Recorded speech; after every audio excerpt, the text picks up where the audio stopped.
नमस्कार प्रिय साथियों, तो कैसे हैं आप सभी। यूनिट सेकंड जियोमॉर्फोलॉजी की वीडियो हम लेके आ गए हैं।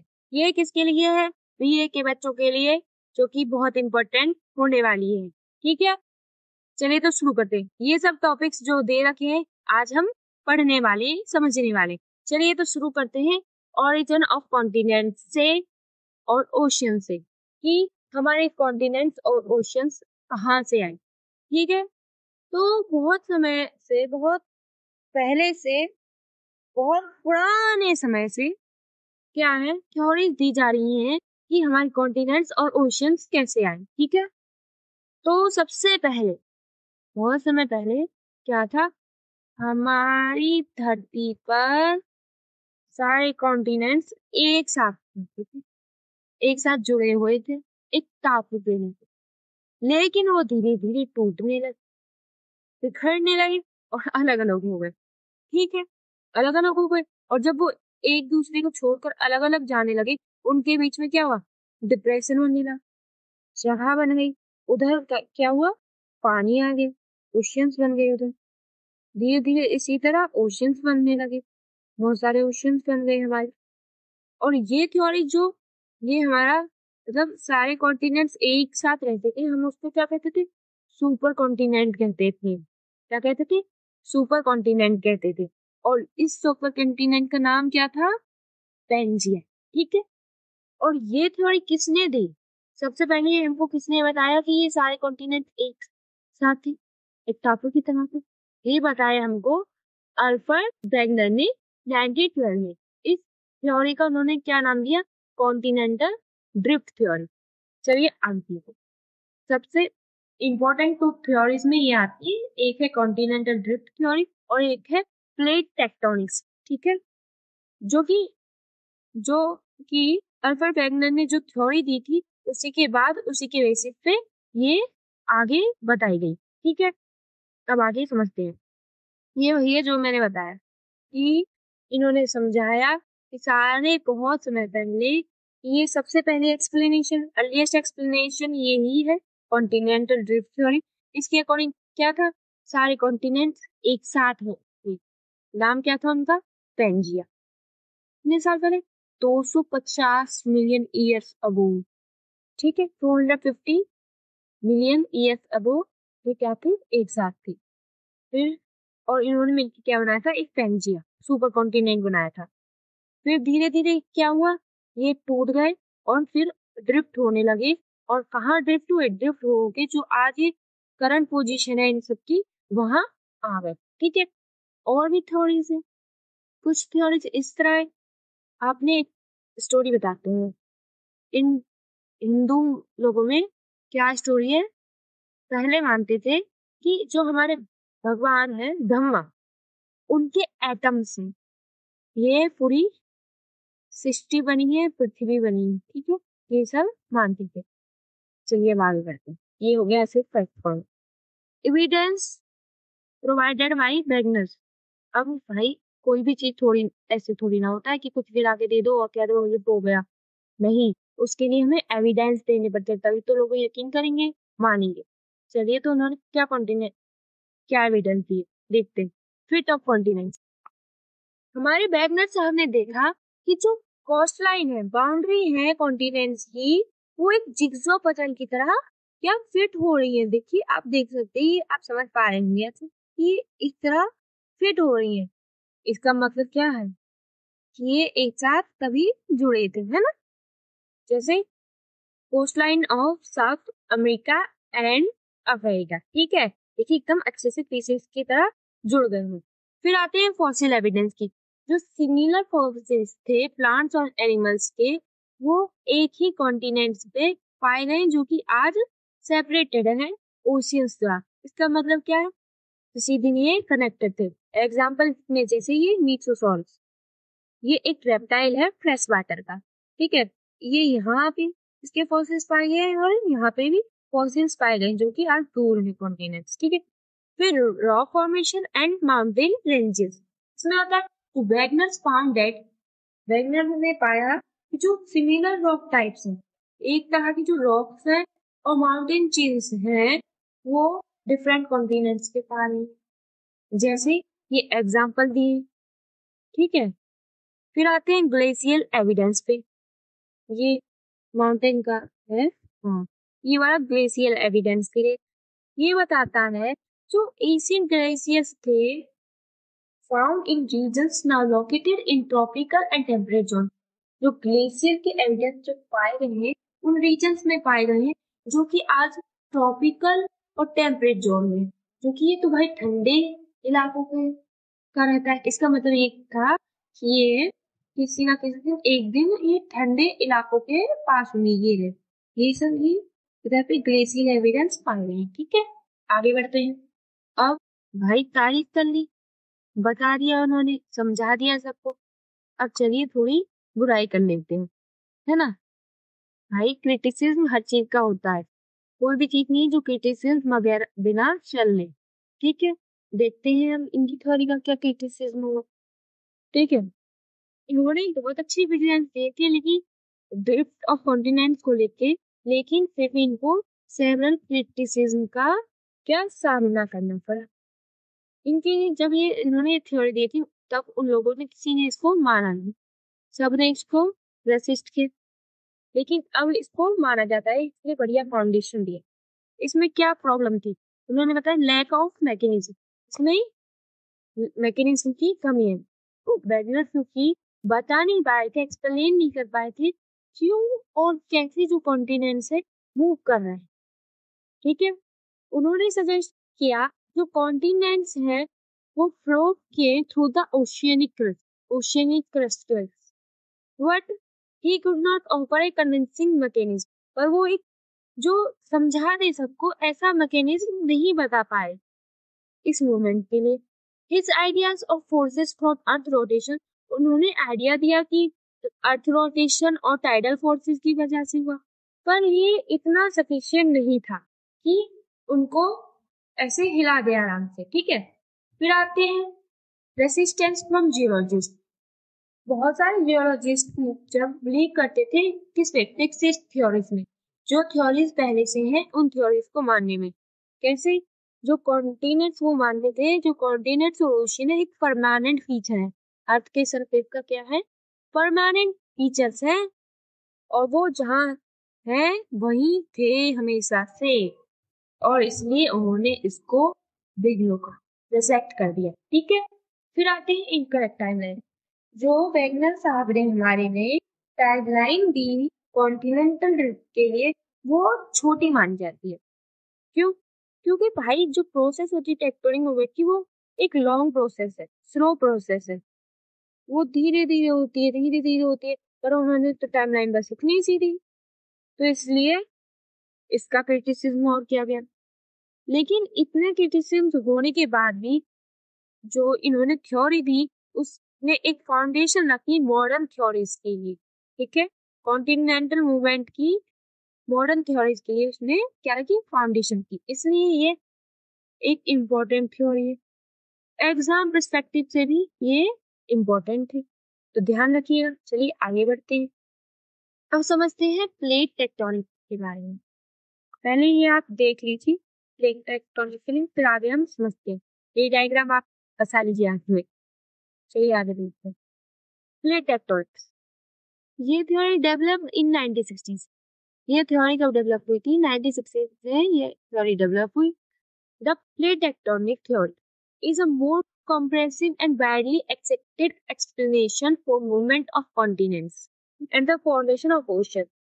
जो प्लेट टेक्टोनिक्स की थ्योरी है ये ज्यादा एक्सेप्टेड थ्योरी में से मानी जाती है क्योंकि ये अच्छे से एक्सप्लेन कर पाई है मूवमेंट ऑफ कॉन्टिनेंट्स के लिए और ओशन के फॉर्मेशन के लिए, कैसे ओशन बने और मूवमेंट कैसे हुआ कॉन्टिनेंट्स का।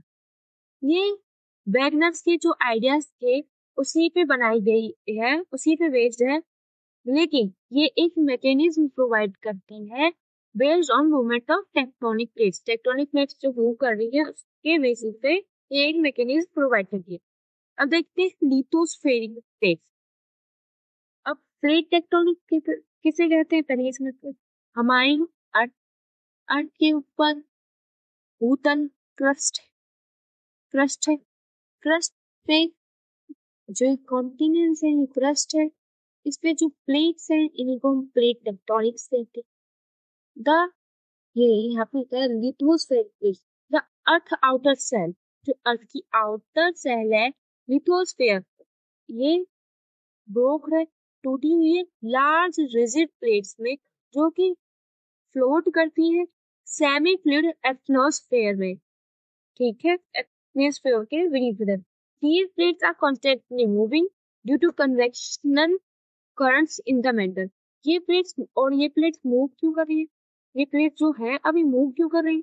ये कर रही है कन्वेक्शन करंट्स के कारण, जो मेटल कन्वेक्शन करंट हीट से उत्पत्ति होती है वही उनकी वजह से ये मूव कर रही है। अब देखते हैं types of plate boundaries. Plate boundaries के टाइप्स को समझते हैं। डाइवर्जेंट बाउंड्रीज, जब हमारी दो प्लेट्स ये मूव दूर दूर जा रही है तब इसको हम डाइवर्जेंट बाउंड्रीज कहेंगे। जब मूव करेंगी हमारी प्लेट्स दूर दूर तब leading to the formation of new oceanic crust, तब एक न्यू ओशनिक क्रस्ट बन जाती है, ठीक है। ये हो गया हमारा डाइवर्जेंट बाउंड्रीज। फिर आता है हमारा कन्वर्जेंट बाउंड्रीज। इसमें क्या होता है, जब दो प्लेट्स क्या करती हैं, एक साथ आती हैं, ऐसे टकराएंगी, ठीक है, एक साथ आती हैं तो क्या होता है, सबडक्शन जोन्स बन जाते हैं, मतलब चाहे तो एक नीचे धस जाएंगे या फिर एक दोनों मिलके माउंटेन बना देंगे, माउंटेन बिल्डिंग हो जाएगी, एंड ओशियनिक ट्रेंचेस भी बन सकते हैं। ओशियन ट्रेंचेस जब बहुत नीचे चली जाती है, ठीक है। फिर आता है ट्रांसफॉर्म बाउंड्रीज। अब ये क्या होता है, इसमें ये है plate slide past each other causing earthquake along faults like the San Andreas fault. यहाँ ऐसे होता है कि ये ऐसे एक दूसरे के पास से निकल जाता है। ये यहाँ पे हमने पहले ही आपको एग्जाम्पल दिखाया, ठीक है। ये रहा हमारा डाइवर्जेंट बाउंड्रीज, ठीक है। फिर है हमारी कन्वर्जेंट बाउंड्री और है फिर ट्रांसफॉर्म बाउंड्री। डाइवर्जेंट बाउंड्री जब हमारी ये प्लेट्स क्या करेंगी, दूर दूर जाएंगी एक दूसरे से, क्या करेंगे, ये दूर जा रही है, ठीक है। कलर चेंज करते हैं हमें, ये हमारी डाइवर्जेंट बाउंड्री जब होगा जब हमारी प्लेट्स क्या करेंगी, दूर जाएंगी, और जब ये दूर जाती है यहाँ पे स्पेस बनेगा और यहाँ अलग अलग तरह की प्रोसेसेस होती है उस वजह से, ठीक है। इस तरह का वहाँ पे रिज बन जाता है और वहां से वोल्केनो भी आ सकती है। फिर देखते हैं कन्वर्जेंट बाउंड्रीज। प्लेट बाउंड्रीज में क्या होता है कि ये सबडक्ट हो जाती है या फिर माउंटेन बना देती है, ठीक है, ट्रेंचेस बना देती है। और फिर आता है ट्रांसफॉर्म प्लेट बाउंड्रीज। इसमें आता है जब एक दूसरे से ऐसे स्लाइड कर जाए, इससे अर्थक्वेक वगैरह हो जाते हैं, ठीक है। इससे कुछ नहीं बनता, जो चीजें जैसी है वैसी ही रहती है, इसमें चीजें बनती हैं, ठीक है। अब आगे देखते हैं की components of plate tectonics. Plate tectonics के की कंपोनेंट्स को हम जानेंगे, ठीक है। Lithospheric plates, the earth outer layer, जो अर्थ की आउटर लेयर है लिथोस्फेयर, ये डिवाइडेड है सेवरल मेजर और माइनर प्लेट्स में। उसमें से कुछ हमारी मेजर प्लेट्स हैं, जैसे पैसिफिक प्लेट हो गई, Eurasian plate, north American plate और अमेरिकन प्लेट। फिर आते हैं प्लेट बाउंड्रीज पर। Plate interact at their edges which leads to geological activity.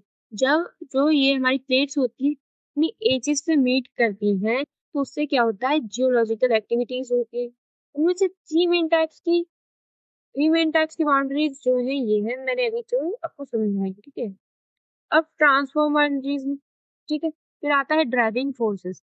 Plate movements are driven by. अब ये क्यों होती है प्लेट मूवमेंट्स, ये मूव कर रही है तो क्यों कर रही है, ये आगे पीछे जा रही है तो क्यों जा रही है, पास आ रही है तो क्यों आ रही है। तो देखिए मेंटल कन्वेक्शन, जो हीट होती है फ्रॉम अर्थ कोर, जो हीट होती है अर्थ के कोर में से जो हीट आती है वो कॉज करती है कन्वेक्शन करंट्स को मेंटल में, जिससे क्या होता है हमारी प्लेट्स मूव करती हैं, ऐसे करंट्स आते हैं जिसकी वजह से ये मूव करती है।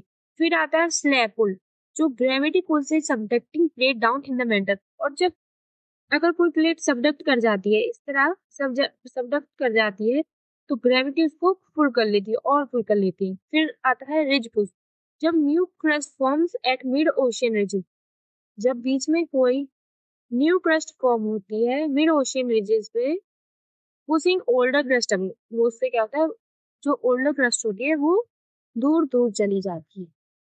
चलिए तो पढ़ते हैं जियोलॉजिकल फीचर्स और इवेंट्स के बारे में जो रिलेटेड है प्लेट टेक्टोनिक्स से। ठीक है, सबसे पहले पढ़ते हैं अर्थक्वेक के बारे में। ठीक है, अर्थक्वेक कैसे होगा? Occur when plates grind against each other, जब क्या करती है प्लेट्स एक दूसरे से ग्राइंड करती हैं, टकराती हैं।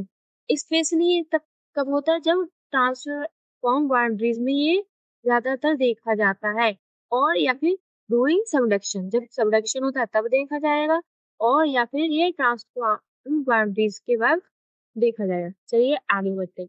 फिर देखते हैं वोल्केनोज। वोल्केनोज किस्म की often form at convergent boundaries, ये क्या कब होती है? जब ये कन्वर्जेंट बाउंड्रीज के वक्त होती है, जब subducting plate melts and causes magma to rise, जब जो सबडक्टिंग प्लेट है, ये देखिए हमारी ये ऐसे प्लेट होती है, एक सबडक्ट कर जाती है हमने बताया, और ये हमारी दूसरी प्लेट सबडक्ट करके वो क्या करती है, मेल्टर के पास पहुंच जाती है, तो धीरे धीरे मेल्ट होने लगती है, और इससे क्या होता है, प्लेट मेल्ट हो जाती है, और इससे क्या होता है, मैग्मा राइज होने लगता है।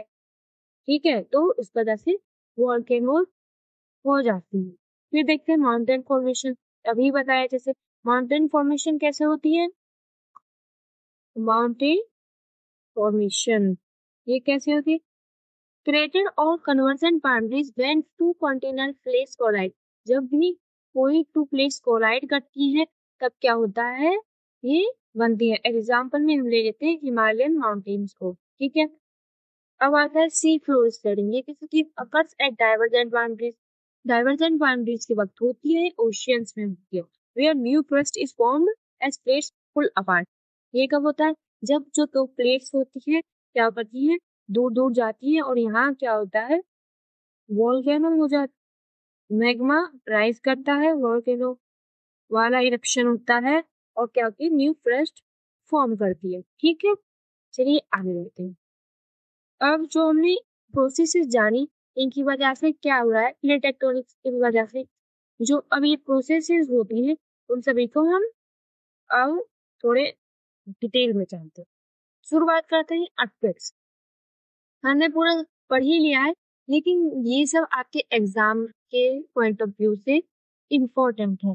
ठीक है, तो ये आपके आंसर राइटिंग में बहुत अच्छे से काम आने वाला है। ठीक है, आपके क्वेश्चन जैसे आएगा तो आप ये सब लिख सकते हैं उसमें, और आपको अच्छे ही मार्क्स मिल जाएंगे। An earthquake is the shaking of earth surface. क्या है अर्थक्वेक? क्या ये शेकिंग है अर्थ सरफेस, अर्थ का जो सरफेस है जब शेक करता है उसी को अर्थक्वेक कहते हैं। ये क्यों होता है? ये sudden rise of energy from the earth crust, अचानक से अर्थ क्रस्ट से एनर्जी रिलीज होती है, उस वजह से ये होता है।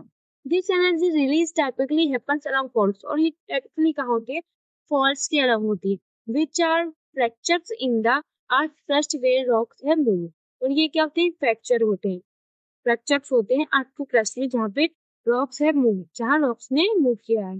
ये देखिए हमारा यहाँ पे ये फॉल्ट हो गई। ठीक है, चलिए आगे देखते हैं प्रोसेस क्या होती है।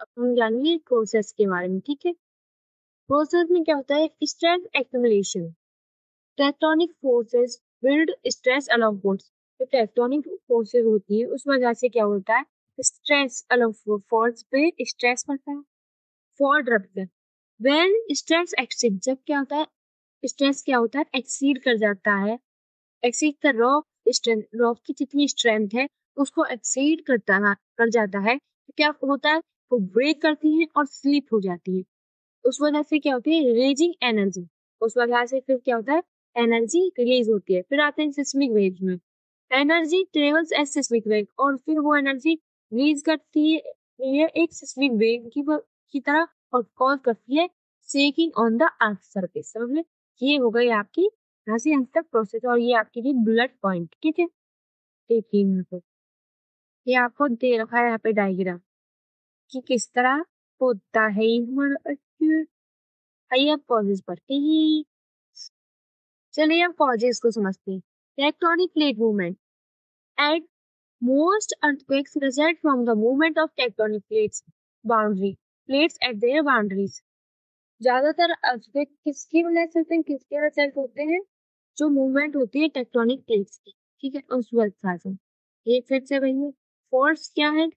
जो हमने बताया कि क्रैक्स होते हैं आपकी क्रस्ट में, जहाँ वे rocks slide fast each other, जहाँ रॉक्स एक दूसरे पे स्लाइड कर जाती है, जहाँ रॉक्स स्लाइड कर जाती है, ये हमारा फॉल्ट है।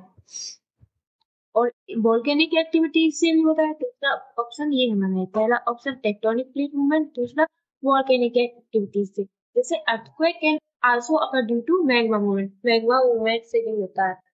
और बताइए अर्थक्वेक ह्यूमन फैक्टर्स भी होते हैं जिस वजह से अर्थक्वेक आता है। वो फैक्टर आप मुझे कमेंट में बताइएगा, वो फैक्टर्स क्या होते हैं, ठीक है?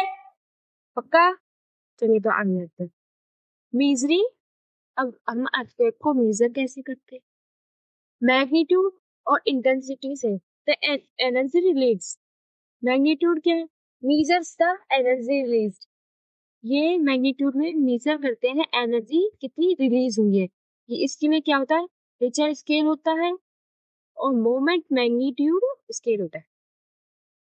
Intensity measures the effect and damage. Intensity भी क्या है? यहाँ पे हम देखते हैं मेजर करते हैं, ये दो तरीके मेजर करते हैं, मैग्नीट्यूड और intensity.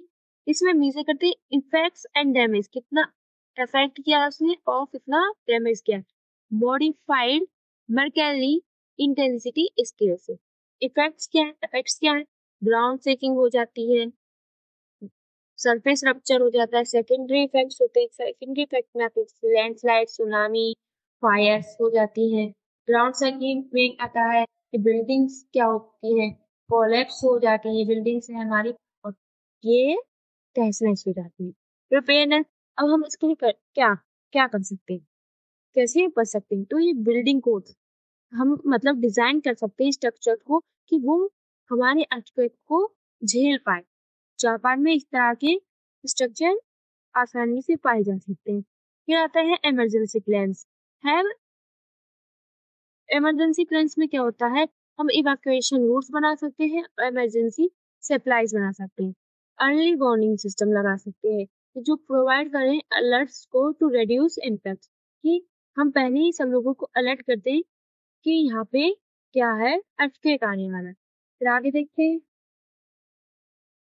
Mountain building. Mountain building समझेंगे हम।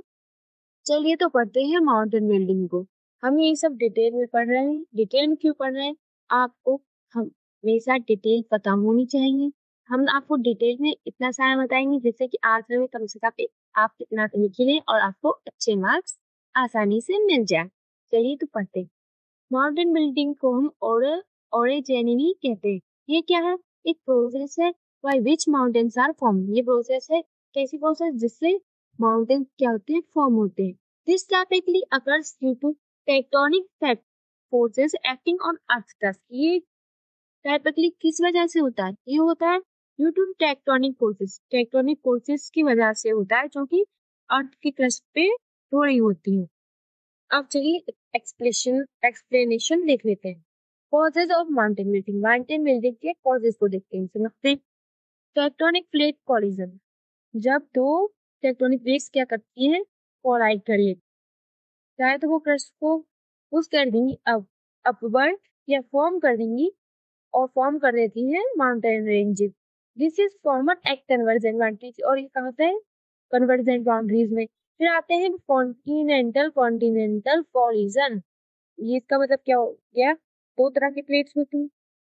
प्लेटें तो दो तरह की होती है, एक होती है कॉन्टिनेंटल और एक होती है ओशियनिक, ठीक है। क्रस्ट तो जानते हैं कि दो तरह की होती है, एक जो ओशियन के नीचे पाई जाए वो हो गई ओशियनिक, और जो कॉन्टिनेंट्स के नीचे पाई जाती है मतलब कॉन्टिनेंट्स में होती है वो कॉन्टिनेंटल होती है।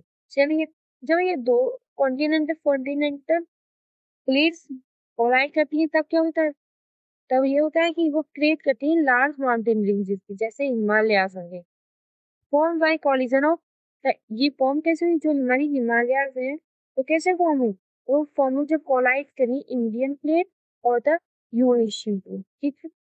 आगे देखते हैं कॉन्टिनेंटल ओशन कोलिजन, इसमें क्या होता है? An oceanic plate collide with continental plate, जब ये दोनों मतलब कोलाइड करती हैं तो कॉज करती है oceanic plate to subduct. Oceanic plate क्या होती है? वो सबडक्ट कर जाती है, वो under the continental plate, continental plate के नीचे चली जाती है, ये हमारी कॉन्टिनेंटल प्लेट। और जब ये ओशियनिक प्लेट होती है ये सबडक्ट कर जाती है, leading to mountain formation and volcanic activity. इससे क्या होता है? माउंटेन फॉर्मेशन होती है और वॉल्केनिक एक्टिविटीज होती हैं। और इसका एक अच्छा एग्जांपल क्या है? एंडेस माउंटेन, ठीक है। आप उधर के ये देख सकते हैं, ये जा रही थी, ये वॉल्केनो हो गई है, और ये जो ये टकरा रही है इस तरह, ये माउंटेन बन रही है, इस तरह टकरा रही है, और ये जब यहाँ नीचे आ रही मेल्ट होकर वॉल्केनो हो रही है, ठीक है। आगे देखते हैं, अब आता है रिफ्टिंग, ये क्या है? At divergent boundaries where tectonic plates move apart the crust can stretch and fill. तो डाइवर्जेंट बाउंड्रीज पे क्या होता है? जो टेक्टोनिक प्लेट्स है वो दूर दूर मूव करती है, और जो क्रस्ट है क्या है? स्ट्रेच कर जाती है और थिन हो जाती है। उससे क्या होता है? Formation of mountain ranges called rift mountains like the east African rift mountain, ठीक है। फिर आते हैं volcanic activity. Mountain can also form a volcanic activity. अब माउंटेन की वजह से वॉल्केनिक एक्टिविटीज तो कैसे? Where magma rises from the earth centre, जहाँ पे मैग्मा राइज करता है अर्थ के मेंटल से टू द सरफेस। अर्थ के मेंटल से ये हमारी क्या है? माउंटेन, वहां से अर्थ के सरफेस में मैग्मा आएगा और सरफेस पे हमारा आ जाता है, क्रिएटिंग वॉल्केनिक माउंटेन। इससे क्या होता है? वॉल्केनिक माउंटेन्स बन जाती हैं ऐसे से। ये है, ये हमारी क्रस्ट, इधर से क्रस्ट में से ये हमारी मेंटल में से मैग्मा है, ऐसे से हमारी क्या वॉल्केनो बन जाती है, ठीक है। एग्जाम्पल इसका क्या होगा? Mount Fuji in Japan, best example. Example के साथ आप लिखेंगे तो टीचर सबके पापा जब ये आया है भाई, मार्क्स तो देने पड़ेंगे, ठीक है। अब देखते हैं टाइप्स ऑफ माउंटेन। माउंटेन्स की टाइप्स तो समझेंगे अब। पहली फोल्ड माउंटेन। फोल्ड माउंटेन क्या होती है? पहले हम सिर्फ देख लेते हैं, ये देखिए, ये हमारी फोल्ड माउंटेन्स है।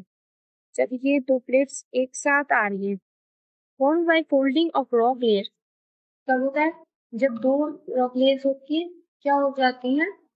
फोल्डिंग से बनता है, तो रॉक लेयर्स की फोल्डिंग से बनता है। ये कंप्रेशन फोर्सेस की वजह से होती है, कंप्रेशनल फोर्सेस लगती है। और ये धीरे से बनती है, जैसे मान लीजिए कंप्रेस हो रही है, ये धीरे धीरे ऐसे ऐसे ऐसे बनती है, ये धीरे धीरे ऐसे ऐसे और बनती है। इस तरह ऐसे माउंटेन हमारी बनती चली जाती है। इसमें एग्जाम्पल में हम ले सकते हैं हिमालयाज और एल्प्स। फिर आती है फॉल्ट, ब्लॉक माउंटेन। ये कहाँ एग्जाम्पल में? ये ब्लॉक माउंटेन्स, ठीक है। ठीक है, कैसे होती है? Created by block like segments of the earth crust that are lifted और टिल्टेड अलोंग फोल्ड्स। ये कैसे बनती है? ये ब्लॉक लाइक सेगमेंट्स है, ये देखिए ब्लॉक, हमारी ब्लॉक्स बने, ये हमारे ब्लॉक्स है, इनसे ये बनती है, ठीक है। चाहे तो ये क्या होते हैं? लिफ्ट कर जाते हैं और टिल्ट कर जाते हैं फोल्ड्स के अलावा, ठीक है। ये देखिए चाहते ये ऐसे लिफ्ट कर जाएंगे, ठीक है, या टिल्ट करना आपको, ठीक है। इसका एग्जाम्पल क्या हो गया? Syria Nevada in the US में। फिर आते हैं वॉल्केनिक माउंटेन्स। वॉल्केनिक माउंटेन्स क्या? नाम से ही समझ गए, बहुत देर से समझ रहे हैं कि जब वॉल्केनोस बूम ऐसे उठती है तब हमारी धीरे धीरे माउंटेन्स ऐसे बन जाती है। ये है हमारी एग्जाम्पल, ठीक है। इसका एग्जाम सरफेस पे आ जाती है और बन जाती है। तो एग्जाम्पल क्या है? माउंट एस्टिलियंस और माउंट किलिमांजारो। ये देखिए ब्लॉक, हमारी ब्लॉक्स बने, ये हमारे ब्लॉक्स है, इनसे ये बनती है, ठीक है। चाहे तो ये क्या होते हैं? लिफ्ट कर जाते हैं और टिल्ट कर जाते हैं फॉल्ट्स के अलावा, ठीक है। ये देखिए चाहते ये ऐसे लिफ्ट कर जाएंगे, ठीक है, या टिल्ट करना आपको, ठीक है। इसका एग्जाम्पल क्या हो गया? Syria Nevada in the US में। फिर आते हैं वॉल्केनिक माउंटेन्स। वॉल्केनिक माउंटेन्स क्या? नाम से ही समझ गए, बहुत देर से समझ रहे हैं कि जब वॉल्केनोस बूम ऐसे उठती है तब हमारी धीरे धीरे माउंटेन्स ऐसे बन जाती है। ये है हमारी एग्जाम्पल, ठीक है।